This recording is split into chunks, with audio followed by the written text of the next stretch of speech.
welcome to Straight Talk, brought to you by Straight Furrow. I'm Karen McCarthy. Coming up this week, milk wars. Meet the man taking on the supermarket giants over the price of milk. New Zealand's white oil, he calls it. Dismissed as a publicity stunt, he's now upped the ante, signing a deal to produce and bottle the stuff under his own brand label. We talk once a day milking, the ups and downs of doing things differently, and why are farmers almost embarrassed to admit to it? Find out more from one of the pioneers of the system. And extending a helping hand when it all gets too much down on the farm, the work of the Rural Support Trusts. Joining me this week in the studio is Neil Bateup, dairy farmer, innovator, and chairman of the Waikato Hauraki Coromandel Rural Support Trust, and Clinton Beuvink, chief executive of Notch. Welcome. The boutique grocery leading the charge to make our milk more affordable. You fired the first shots in the milk wars, Clinton, cheered on by consumers, and perhaps surprisingly federated farmers have thrown their support behind you. Did you expect that? I guess the reality is the farmers likewise have got a vested interest in seeing milk consumption from domestic use and from children and the likes going upwards. It's their product after all, and ultimately making it more affordable on shelves isn't that to the detriment of a farmer, so I can understand why they're supportive. In Australia, I know there were moves there, $1 a litre deals, and dairy farmers there were outraged, calling for a Senate inquiry, saying it was their margins being squeezed. Neil, that's not the case here. No, that's not the case here. Most of our milk price is set because most of our milk is exported, so 95% exported. So that drives the price that we get, and I think what Clinton's doing there is a marvellous thing. It's getting competition at the retail end of the job. Because farmers cop a lot of flack over the price of milk in this country, and perhaps the public perception is it's all down to the demands of farmers, the price at the farm gate. You've proved it's the supermarkets that are putting up the margins. Well, without doubt, the supermarkets have got a big part to play in helping to set the price of milk. I mean, ultimately, they are the people who set the price of milk. The retailer does at the end of the day.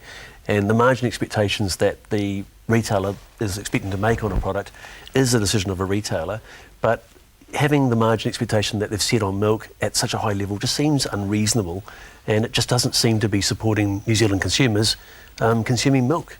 And I think as a result we've seen a decrease in the per capita consumption of milk locally.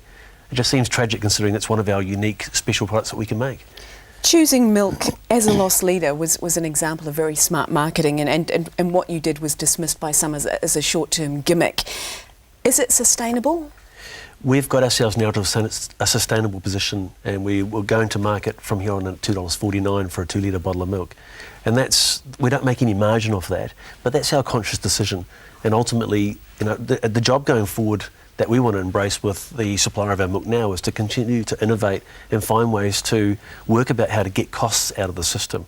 And that I think is a real advantage about what we're doing.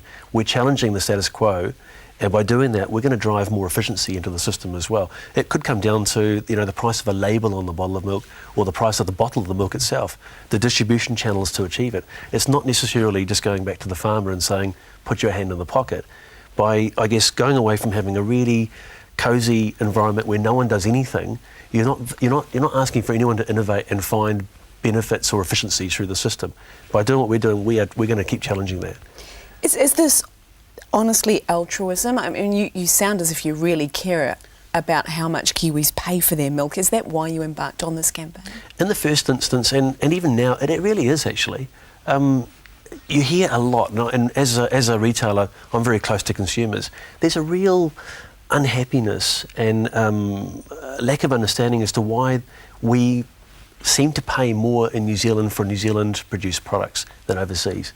And I think that's a real issue that we need to address, all of us, whether the farmer through to the retailer, to make sure New Zealanders are getting a fair go. We don't earn that much money. Our disposable income is quite low. So, we can't expect people to pay over prices that are more expensive even than overseas for the same type of product. It just seems unreasonable.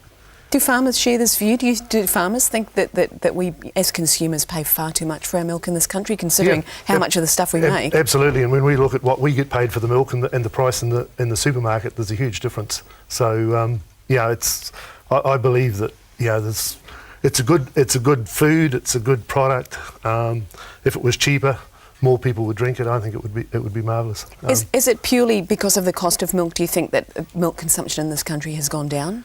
People would drink more if it was cheaper? Yeah, I think so. Actually, when you hear people saying Coca-Cola is cheaper or something, that's not a food. It's a terrible product. But people do that comparison. If milk is cheaper, like Clinton's doing, I think people will actually drink more of it. And I'd like to see more young people drinking milk again. It's a good, healthy food. We are one of the world's most efficient producers of milk. It does seem astonishing. We don't have lower prices at home, doesn't it? You see, you hold up other countries, the States, I do. Europe, yeah, they I pay do. less for their milk. I do. And I guess for me, the first part of that discussion really is about making sure retailers are responsible with the pricing. Because no matter even if Neil felt he wanted to contribute for some reason, if the retailers are not going to pass it on to the consumer, there's no reason for Neil even to begin that thought process. And that's why at the process where the retail price is set, that's where the responsibility has to happen first and foremost. Then I guess if there are opportunities through efficiency gains, through the farm, we know it's a great growing season this season. The grass is, in perfect condition through the summer, courtesy of the weather. There might be opportunities for even greater efficiencies. Now, even if Neil had a desire to see if he wanted to pass it on, there's no point if it goes from Neil's pocket into my pocket. It's 2 months into this now. I think it was February when you first launched the cheap milk deal at Nosh. The big boys haven't picked up the ball and run with it. Are you surprised? Do you think once you threw the gauntlet down, Progressive and Foodstuffs would come to the party? I'm not particularly surprised. In fact... they make too much money off it. They make too much money off it. And I think it's quite obvious now. Probably the biggest advantage from what we've got now and what we've managed to achieve recently is the exposure is there really as to what the supermarkets are truly paying for the product and the margin they're making accordingly. And the margin is what, up around 30%, I understand? I believe that, and probably even more so on the branded lines. So it's a good money spinner, and in a supermarket context, it's like the Holy Grail. It's a very high volume-related product with a high margin. That's a big money spinner in a supermarket context. On that basis, I can understand why they are unwilling to come to the front. Also, I think if they did so, it's a bad look for them because it does indicate that for a long, long time they have been, milking it, if you excuse the pun. Hard to believe milk was once 4 cents a pint delivered to your gate, isn't it? Yeah, it is. What happened? What changed in the last 20, 30 years? That's a really good point because people, I remember being a youngster and being a milk boy and all that sort of thing. If you think about even milk back then, it was in a glass bottle and delivered to your door. And as an efficiency goes, that's pretty inefficient. A glass bottle isn't as efficient. You had to get the returns, clean them out, all that sort of thing. You had depots with glass bottles sitting in it, and you had milk trucks driving around, delivering one bottle here, one bottle there. By going the way we've gone now, which is you really buy it through a retailer of one description or another. Even Neil was saying he buys it from his local fruit and veg shop. It's got to be more efficient. Even in the plastic bottles, it's more efficient to do so. So, that should really be going back to consumers. The benefit should ultimately go back to consumers if you want to develop consumption of the product. The other thing that's happened too is the quality of the milk's improved, so the shelf life is a lot longer than it used to be in those days with glass bottles. It was very, very short shelf life. When we come back, farmers are among the hardest working people, tough, resilient, but no less immune to stress and strain. The nationwide rural support network that's there to help, what to do, where to go when the cracks start to show. That's all on Straight Talk when we return.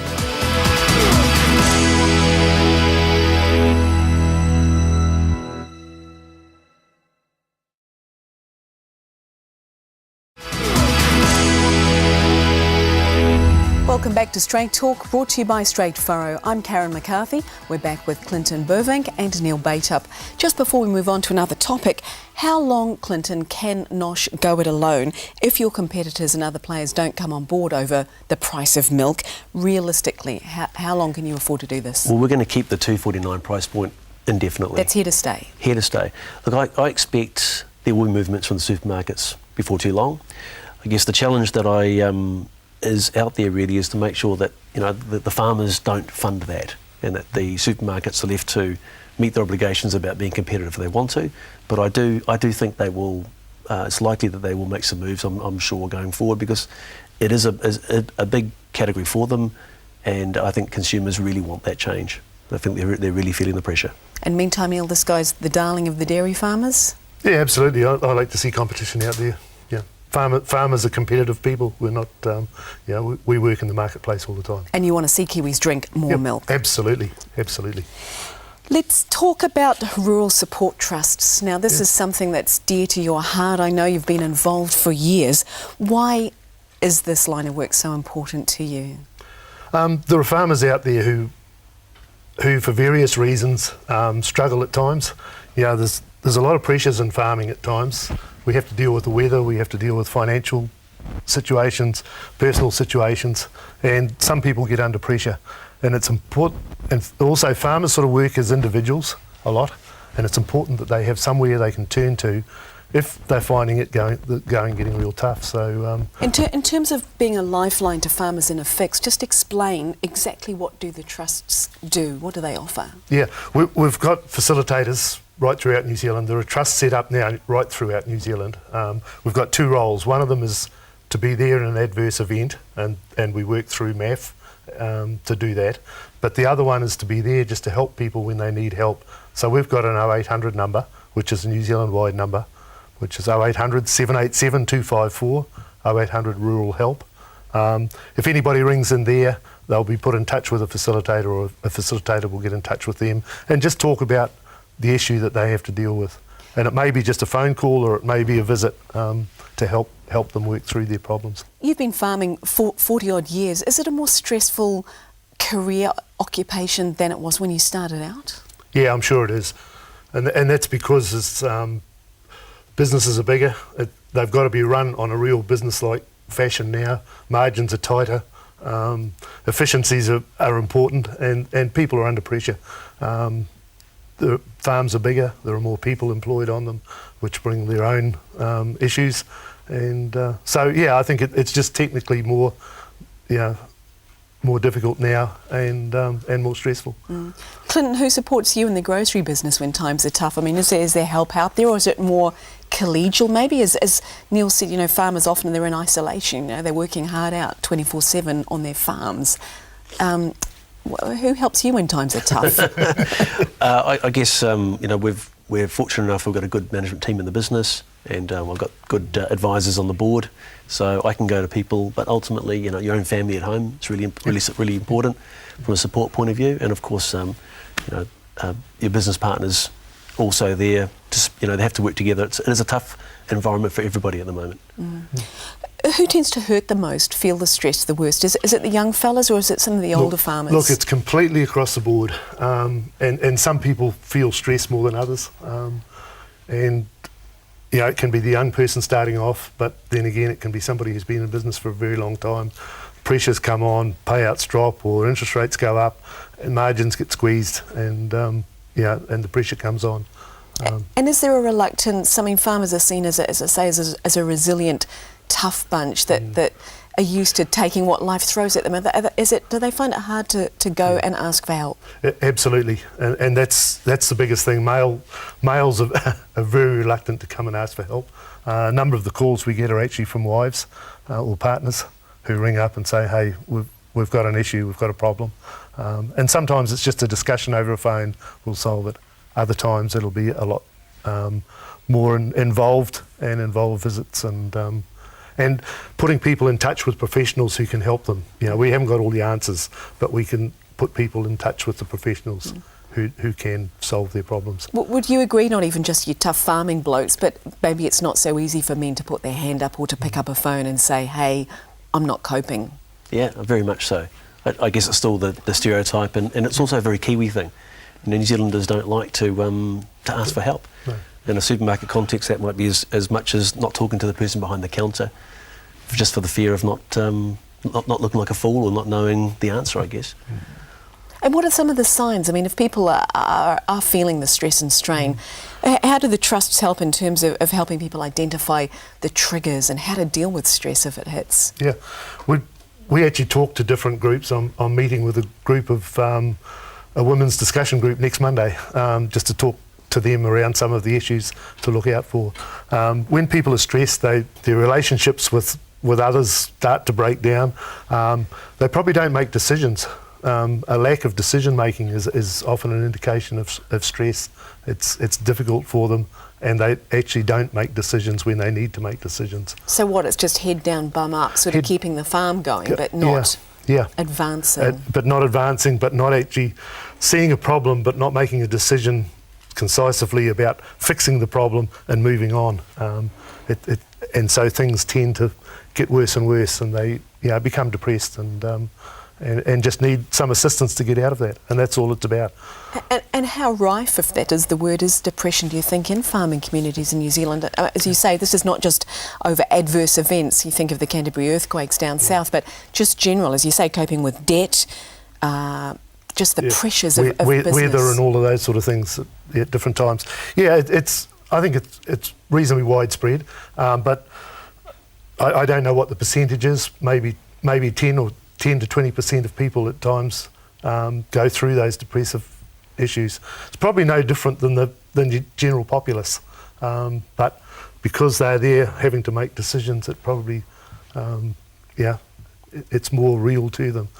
And a lot of the time, as we say, you're in isolation. What goes on the farm stays on the farm, and people may not know that you're not coping. Yeah, absolutely, yeah. Word of advice, then, what is the first step for anyone who's out there feeling that this strain?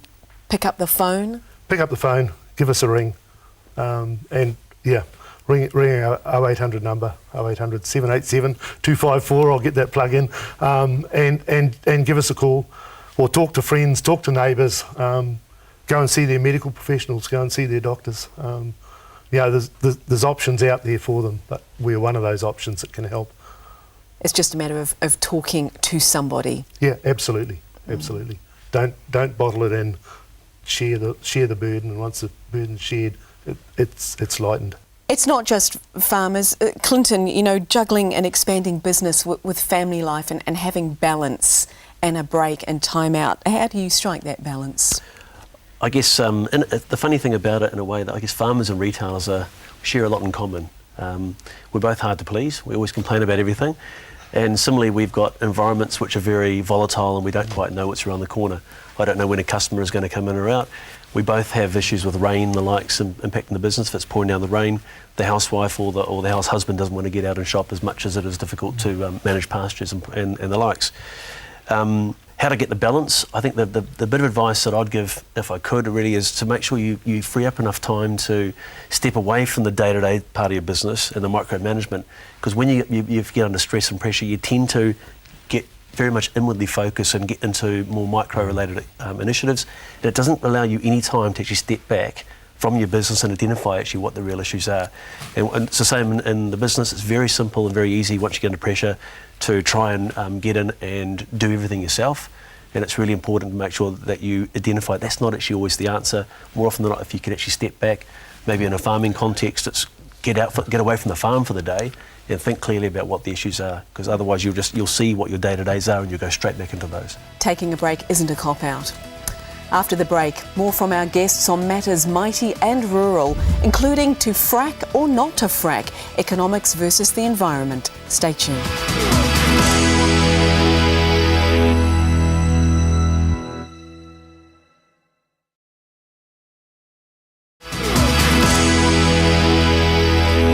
Welcome back to Straight Talk, brought to you by Straight Furrow. Gentlemen, fracking is one of the issues of the moment. Neil, do farmers have a collective view on this? I'm not sure whether there's a collective view on this. There's certainly a group of farmers in Taranaki who are very opposed to it, those that are around the oil field area. My own view is that, hey, let's look at it scientifically and just find out what is there. Certainly water quality would be an issue if water quality was affected, and I don't know whether it will or won't be. There's a lot of concern about contamination, isn't there, of groundwater? There certainly is a lot of concern in that area. There's been talk about earthquakes. I'm not sure whether that's a realistic concern. Nature's forces are huge compared to anything that mankind can do. But I think we've got to be careful that we don't cut off an opportunity to earn money for New Zealand. The dairy industry brings a lot of money in. There are other industries that do, but if we could produce more and more oil, that's going to help New Zealand's economy, improve the incomes of New Zealanders. And if we cut it off on an emotional debate rather than a scientific debate, I'd be concerned that we might be losing an opportunity. Clinton, do you have a view? Is this putting economics before people, before the environment, or do you welcome it perhaps with caution? I think the latter part, with caution. There's a lot of social angles that need to be covered off. Excuse me. I think for the public in general to get supportive, and the discussion, if there's any impact around the repercussions of the activity, i.e. in terms of if there's any, the water aquifers get polluted, people won't like that, and understandably so, especially if it's in your backyard. I guess the other side I look at is you have to look at the alternatives as well. It wasn't that long ago that we had a tragedy with miners underground who were using that method to extract the coal. And there's lots of life, there's lots of danger in that as well. So there doesn't seem an easy way out. I agree entirely. It's really looking at the scientific elements, looking at the social impacts, and deciding what's best. But without doubt, we are at the bottom of the world, and trying to get a country like ours to sustain itself, whether we export the product, whether we use it locally, is quite important as well. So it's a pretty complex issue. As lay people, do you feel you're getting enough information, that you're getting the full story on the pros and cons of this? Yeah, I'm certainly not confident that I know enough about it yet to make a decision. No, I think definitely not. And I think no one, the parties that are involved, I guess, are representing their argument.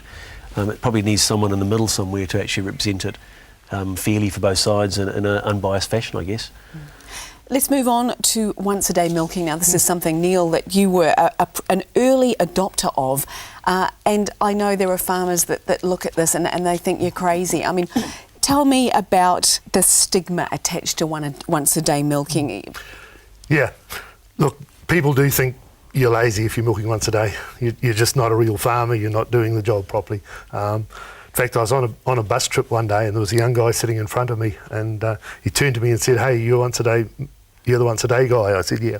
He said, "I milk once a day too, but I do some in the morning and some at night, so my neighbours don't know."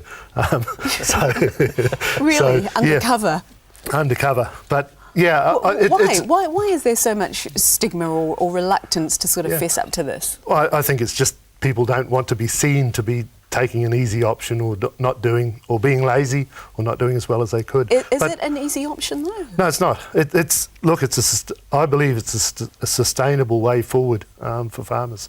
It's production levels may not be quite as high, but certainly costs are not nearly as high either. Animal welfare is a lot better. There's a lot less health issues. There's less people issues too, because they're not under so much pressure. So I believe there's a lot of pluses for it, and I think it will actually grow going forward. What turned you onto it in the first place? Because I think, how many years have you been doing once a day milking? Oh, about 8 or 9 years now. Was this business or lifestyle decision for you? No, it was business decision, and it was around looking after the animals. In the area we farm, it's not a particularly good area for farming. It gets dry in the summer and that sort of thing, and we were putting a lot of pressure on animals. So I looked at a way to actually reduce the pressure on the animals, but in reality we haven't dropped our profit, and over time we're breeding cows that are better suited to it, and so that's part of the equation. Are there doubters out there that have now made that switch to that system? Yeah, well, there's certainly been more and more people switch. There's probably over 400 farmers now who are milking all of their cows once a day, and a number of people who are milking part of their herd once a day. So it's becoming more and more recognised. Clinton, I mean, you're a marketing guru, as you've proved with Nosh and your background. Would this be a great marketing tool for farmers, to more humane milk, that once a day milking is the way to go? If it's more humane for the animals, it's always a good thing. But if I even just put a businessman hat on, because Neil made the point before that farms are businesses, and they're big businesses. Yeah. And to run a business successfully, you need to have time to spend working on your business. If it means you do the one a day milking, if it means that doesn't mean you run off and play golf, or I guess sit at home thinking, oh my gosh, I should be working, I feel guilty. It's like, put that time back into working and managing your farm. If it is sitting around building a business plan for your farm, future strategies around how much your herd you want, what sort of, I'm not a farmer, but there must be so many things to consider. You know, the land itself, how to utilise the land, it's extremely valuable land. I can't think of why you wouldn't use that time wisely to help develop your business further. It's all about balance, isn't it? Yeah, absolutely. That wraps up another edition of Straight Talk, brought to you by Straight Furrow. Thanks to my guests Neil Bateup and Clinton Beuvink, and to you at home for watching. Be sure to check out our website for the latest programming and rural news, and drop us a line with what's on your mind. We'd love to hear from you. I'm Karen McCarthy, back next week with more Straight Talk.